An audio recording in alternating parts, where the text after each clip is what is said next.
Will Gibbons here, and welcome to the very first Material Graph Monday, where I take you through creating a new material from scratch in KeyShot step by step. For our very first tutorial, we're going to be tackling the stainless steel. The brushed stainless steel that you see on screen here is our reference photo. So if you want to follow along, make sure you head on over to willgibbons.com/downloads to get your project files. So we're going to go to File, Import, find the vacuum formed stainless steel container. Go ahead and we'll take the default import settings, that's fine. All right, so we're gonna try to nail this as quick as we can. I'm gonna start off with an environment called the Dosh Stairwell 2K. Double click it. Okay, so next we're gonna double click our model, go on over to its material type, change it from diffuse to anisotropic.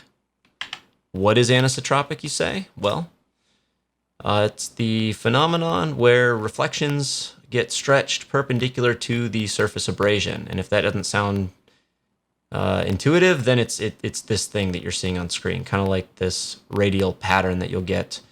Yeah, anyway, you'll see. So let's go ahead and set our diffuse value to 50%. And I'm going to add just a little bit of warm yellowish color, some saturation here. All right, the next step we're going to do is take our roughness X and Y down to 0.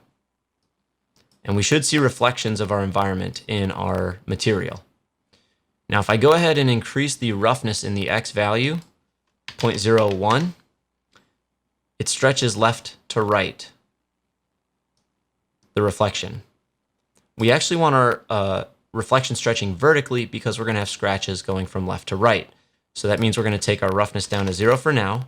We'll take Y up to 0.05, so a very small amount, and an even smaller amount for X. 0.005 will be fine. And we want to see this kind of pizza slice reflection on top, which we don't see yet. So let's go ahead and set our mode to radial, and it's going to actually center itself on the part, which is good enough for us. Looks good. Now, I actually want to use an environment with a little more contrast than this, and I actually made a custom environment, which is cool. That should be in your downloads as well. So if you need to import it into KeyShot, go ahead and use the import folder, browse to the desktop. It's going to be the WG Studio Panels 1 8K. Go ahead and hit import, and then apply it. Double click. All right. So here we have our environment, and I don't want to see it, so we're going to hit C. And now let's start getting some scratches going on. So let's go to our textures, specular, right click, down to brush radial. It's way too big. Let's make it 1 millimeter. And so this black and white values here are actually creating our scratches that we see left to right. But I actually don't want them quite so dark. And let's actually make it a little bit yellow. So I'll just click on yellow. We'll make it 40%, and then we'll take our saturation down to 10. And I'll do the same thing for color number 2. Although in this case, we're going to go up to 100% value, saturation down to 3. We want to make sure that we can see our scratching, and we're going to use our bump property for that. So let's hold Alt, drag the texture over to bump. And in the bump category, we're going to increase this quite a bit. So from bump height of 0.5, let's make it all the way up to 5. So significantly higher. The reason we're going so high on that is because it's such a small texture to begin with. So maybe I'll even go up to 6, just a little bit higher. There we go. And so far we're looking pretty good. If you want a clean stainless, we're pretty much there. I'm just going to add a little bit more grain to it. So in order to do that, we're going to use our material graph, and I'll close out the box on the left, the library box, and then let's go ahead and right click inside our material graph down to textures and noise texture. If we preview this with C on the keyboard, we get these little kind of clouds looking things. Let's make this 3, so pretty small. And let's play with the magnitude. So we have mostly white with some kind of odd-shaped black areas. And we're going to mix this with the specular map that we have here. So let's grab the connector, left click, and then right click on it, down to Utilities, Color Composite, plug into the background. And let's set our color composite mode to multiply. So we see our grain, and we can then reduce the background alpha to reduce its amount. So say 0.5, and it's going to be much less noticeable. So if we look at our reference photo, got that kind of grain. I'm thinking we need to go quite a bit less on that. So like 0.2 or 0.1 even. I think 0.2 looks pretty good for here. Probably can't tell with YouTube compression, but you'll have to take my word for it. Now, if we wanted, we could look at the photo and say, well, there's an even smaller noise, really small detail. Some of this is from sharpening of the photo, but we won't worry about that. Let's look at, well, let's take a break here and say we're done at this point.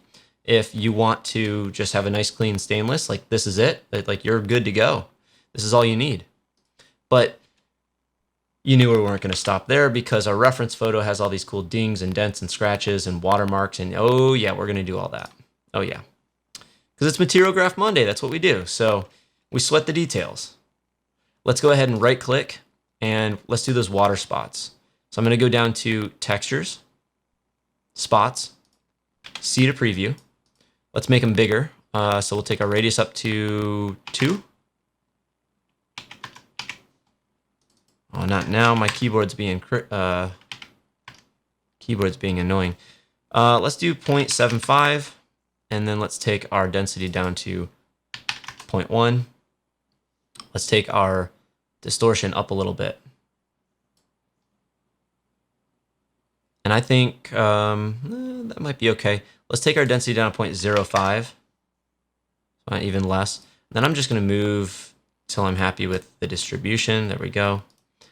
I want to invert my colors.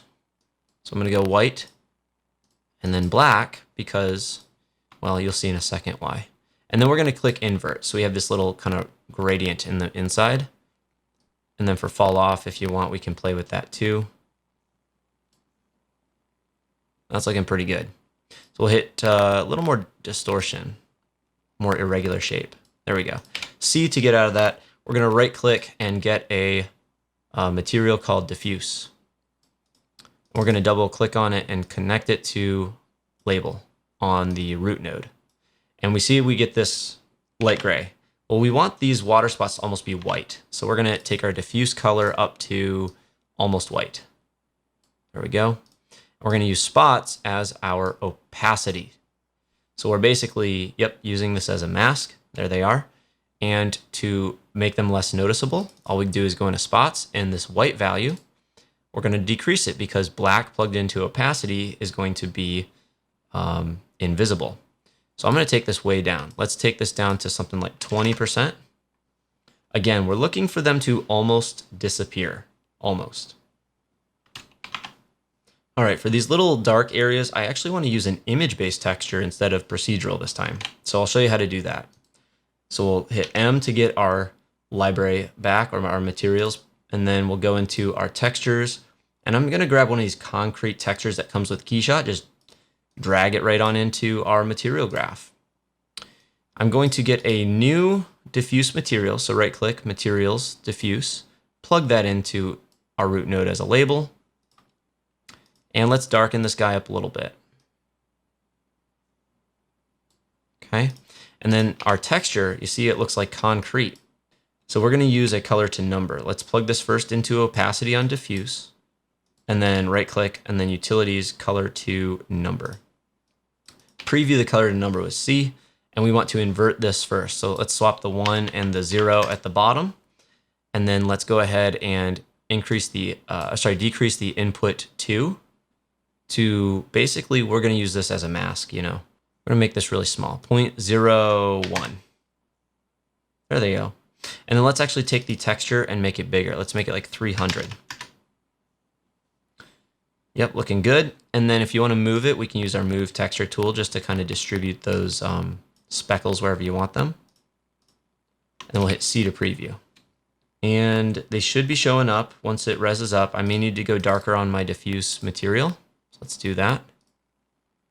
There we go. Maybe I want to go a little saturated, a little kind of brown. So now we have those little spots going on in there. Pretty cool. And yeah, we're pretty much matching at this point. I mean, oh, you know what? If you want to do a little scratches, I've got one more trick for you. Let's go ahead and hit M. Let's go ahead and grab the ice, the hockey ice texture. And let's go ahead and plug this guy. So let's preview it C. And we get these ugly seams. I'm going to fix that as quick as possible. Let's go ahead and double click this and change its texture map type from texture map to triplanar. Now if I preview that, we get blended seams. Perfect. So for this, we're just going to combine it with our specular map. So let's click on our color composite connector. Let's go down to utilities, color composite, plug this into background. Let's set it to multiply. So color composite, double click, multiply. It's way too noticeable, so we need to adjust it. Let's go ahead and take our utility and use a color to number between these two. Preview it. Let's take the output up to 2. Too much. 1.5. There we go.